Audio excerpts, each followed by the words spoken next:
Bismillahirrahmanirrahim. Assalamualaikum warahmatullahi wabarakatuh. Salam sejahtera bagi kita semua. Salam Om Swastiastu, Namo Buddhaya, salam kebajikan. Halo teman-teman, selamat pagi, selamat siang, selamat malam. Kapanpun teman-teman melihat video ini ya, kembali lagi bersama saya.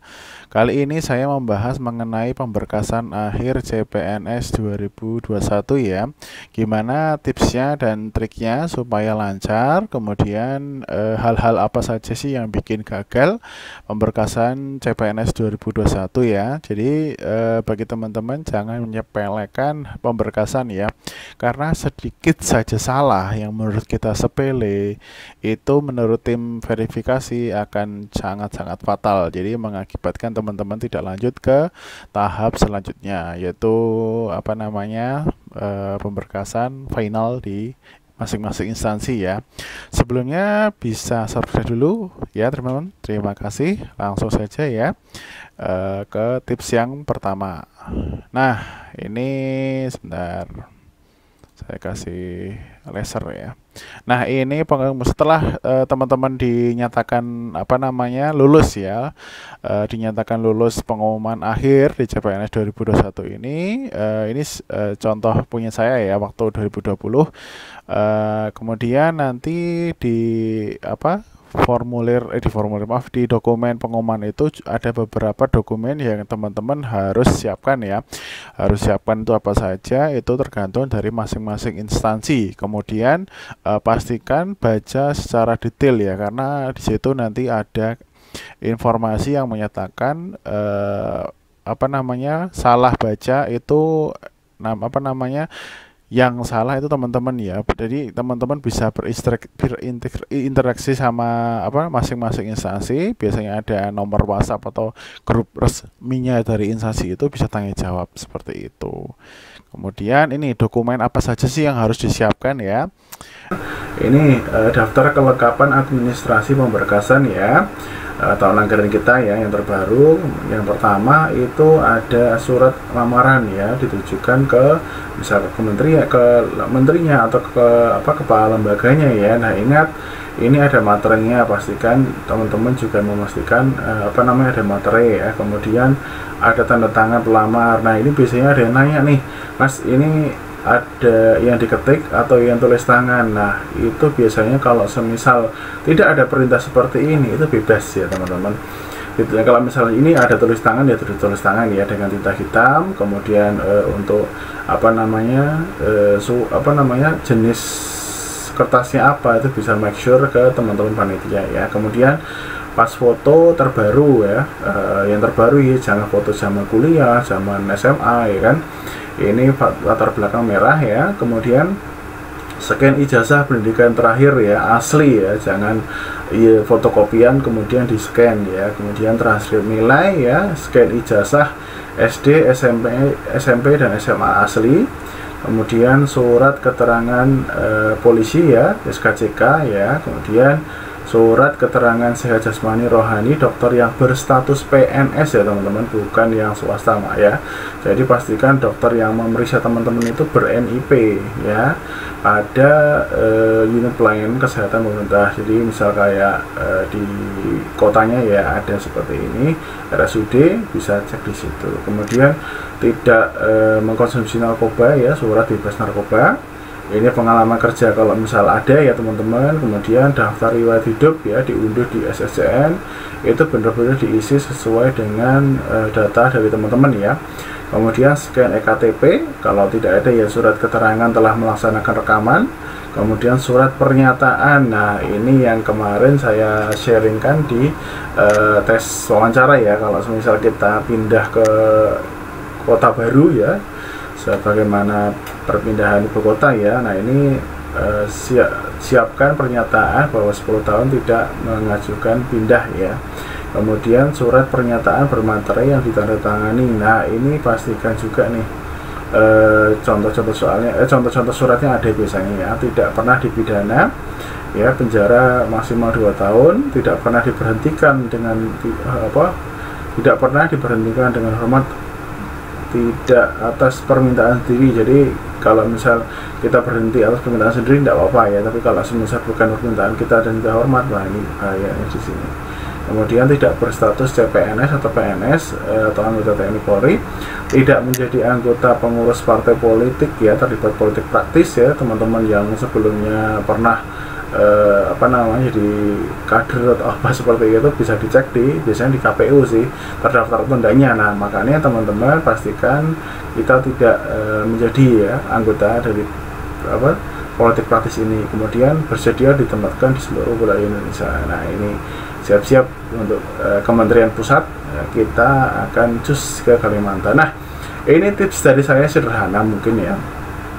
Saya tahun 2020 itu mengurus beberapa berkas, itu ada sampai beberapa hari, maka saya rangkum di sini ya teman-teman. Kalau mau ngurus, yang pertama itu saya sarankan itu surat sehat jasmani dan rohani ya teman-teman. Misal di RSUD mana gitu ya, Surabaya atau mana ya, urus surat kesehatan jasmani rohani, karena biasanya ada penumpukan pendaftar nih, barang-barang nih banyak-banyak nih dari instansi ini.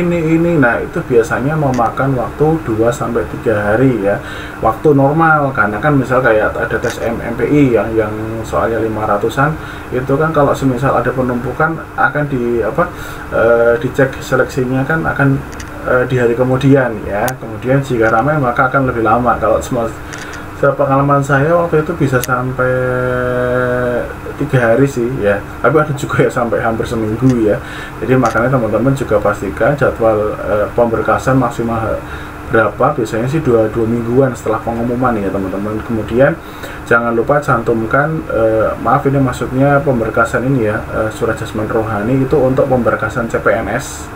Jadi jangan sampai kita tidak melampirkan gunanya untuk apa sih. Nah ini sangat penting ya teman-teman untuk pemberkasan CPNS. Kemudian yang kedua SKCK, karena juga terjadi penumpukan karena banyaknya yang mengurus ya, itu saran saya yang kedua adalah diurus di SKCK di kepolisian, sama seperti di atas. Kalau rame 1 hari ya, jadi ya kalau misal rame lebih lama biasanya. Nah jangan lupa sama seperti atas, cantumkan SKCK ini untuk apa. Di sini untuk pemberkasan CPNS. Kalau biasanya tidak dicantumkan di sini, kita pasti akan was-was ketika nanti pengumpulan dokumen pemberkasan di instansi. Jadi kadang menjadi lebih deg-degan, tapi saran saya lebih baik dicantumkan ya. Kemudian perhatikan dokumen ketentuan materi ya. Jadi ingat jangan sampai materinya sudah kadaluarsa. Ada beberapa instansi nih yang sangat fatal akibatnya gagal pemberkasan. Jadi benar-benar instansi tersebut menegakkan wah ini materinya sudah tidak berlaku, namun kok masih dipakai, biasanya digagalkan seperti itu. Jadi jangan sampai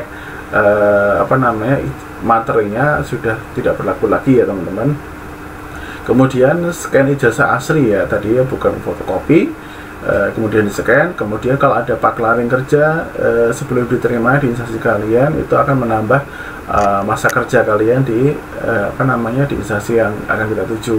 Kalau misal dari instansi negeri, misal jadi honorer dari negeri, itu biasanya 100%, maksudnya ketika kita bekerja 1 tahun itu diangkat 1 tahun. Namun kalau misal di swasta 1 tahun diangkat setengahnya 50%. Jadi misal kita 2 tahun di swasta itu 50%, jadi sekitar 1 tahun yang dianggap ya, seperti itu. Nah ini saya ada pengalaman yang menarik nih. Jadi jika pernah salah input data, semisal saya ya nomor ijazah kuliah saya waktu itu salah teman-teman. Nah ini bisa dirubah di DRH. Jadi pastikan setelah dirubah dicek kembali, jangan sampai salah lagi ya, apakah benar-benar atau belum. Ini dulu saya make sure ke BKN sama di instansi, alhamdulillah bisa dirubah ya. Kemudian pastikan medsos kawan-kawan ini tidak bermain politik atau membuat gaduh atau hoax. Jadi sebagai calon pegawai negeri sipil, teman-teman juga harus mengedukasi di media sosial bahwa teman-teman itu tidak bermain politik dan membuat gaduh atau hoax, misal mengenai corona dan lain sebagainya seperti itu.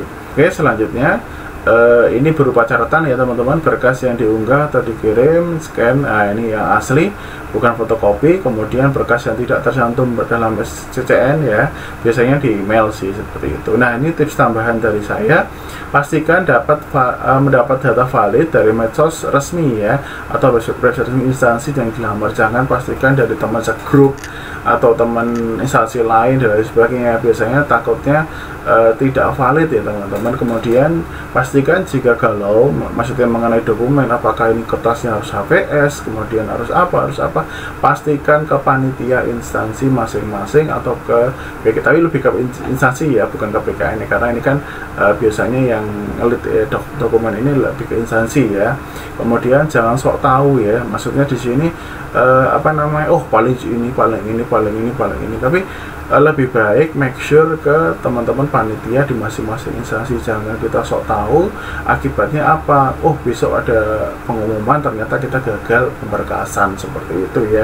Kemudian ingat batas waktu pengumpulan dokumen pemberkasan, jangan sampai telat dan gagal ke pemberkasan, karena biasanya itu dikasih waktu 2 minggu teman-teman. Nah tadi kan ada beberapa kayak semisal MCU, kemudian SKCK itu teman-teman sesuai TXT sebelumnya itu lebih ke awal ya, jadi kita ada jeda waktu yang panjang ya. Oke, seperti itu. Kemudian tips yang terakhir, selalu update medsos resmi dari masing-masing instansi untuk update informasi terbaru, jangan sampai ada pengumuman apa kita ketinggalan, seperti itu. Nah oke, dari saya cukup. Terima kasih teman-teman selama proses SKD, SKP, alhamdulillah ya sampai di detik ini. Saya doakan teman-teman menjadi CPNS yang lebih baik ya kan, kemudian yang bertanggung jawab ya, dan kemudian bisa membanggakan ya tentunya orang tua, keluarga, dan negara dengan prestasi-prestasi kita ya. Kemudian jangan lupa like, share, and subscribe. Kurang lebih mohon maaf. Assalamualaikum warahmatullahi wabarakatuh.